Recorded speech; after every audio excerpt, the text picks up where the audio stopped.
2 years ago today, Russia invaded Ukraine. It escalated a scattered, years-old war into one that would take tens of thousands of lives and change the world. Since then, outside help has dwindled. Good evening and thanks so much for watching. I'm Whitney Miller. The situation there is just as serious as it was on this night 2 years ago. Rachel Hanley talked with people in our area still fighting for the future of Ukraine and those they love who never made it out. It's in your mind all the time. After 2 years of brutal war in her native Ukraine, Oksana Fogg still wakes up every day worried. It doesn't go away.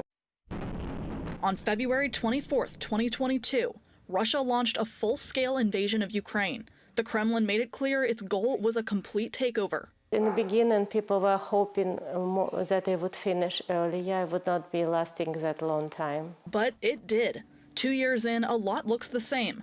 Ukrainian soldiers just had to retreat from the city of Avdiivka, which is the country's worst military loss in months. And the other day, drone attacks in Odessa killed a child. There's also a lot that has changed. That's true on the ground and in how the rest of the world has responded to the war. We first met Oksana right after the invasion. She's an artist, and she had started selling her paintings and sending the money to Ukraine. 2 years later, she's still going. But some of my members of my family only can exist because I try to help them, because otherwise they have no possibility to get any means to survive. In the beginning, Ukraine's allies opened their wallets too. The U.S. alone spent billions of dollars in military aid. Activist Dennis Bonder says it was critical in more ways than one. This military aid was not just an aid, military aid to army, but it was actually huge psychological aid.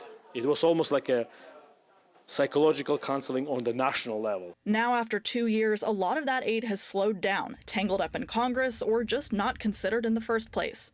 That's hurting Ukraine's military in a big way. So if Russians are able to fire up about 10,000 shells per day, and Ukrainian army has 1,000 shells per day, you don't have to be a military expert to see where this is going to end. There are also just fewer eyes on the war. In the beginning, Ukrainian flags flew everywhere in New Orleans. Now, people are becoming exhausted about it. Author J.T. Blatty was at Octavia Books Saturday, signing copies of her book that follow Ukrainian soldiers from the start of the war till now. She's one of the many that are still trying to raise awareness of what's happening, because having seen the fighting firsthand, she has no doubt that Ukraine can still win if it gets the help it needs. As long as they can, they will be standing. Their fire will not go out. Even still, the war has taken so much already that can't be replaced. Oksana's mom was hurt running from a bombing. With the lack of medical care and the stress of the war, she never recovered. Late last year, she passed away. But even with her own losses, Oksana knows this is bigger than just her country. They need help now, very much.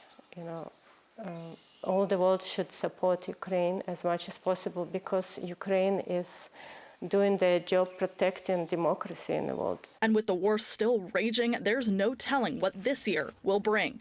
Rachel Hanley, WWL Louisiana. A multi-billion-dollar aid package for Ukraine is being considered in Congress right now, but it's stalled, and there doesn't appear to be a compromise in sight.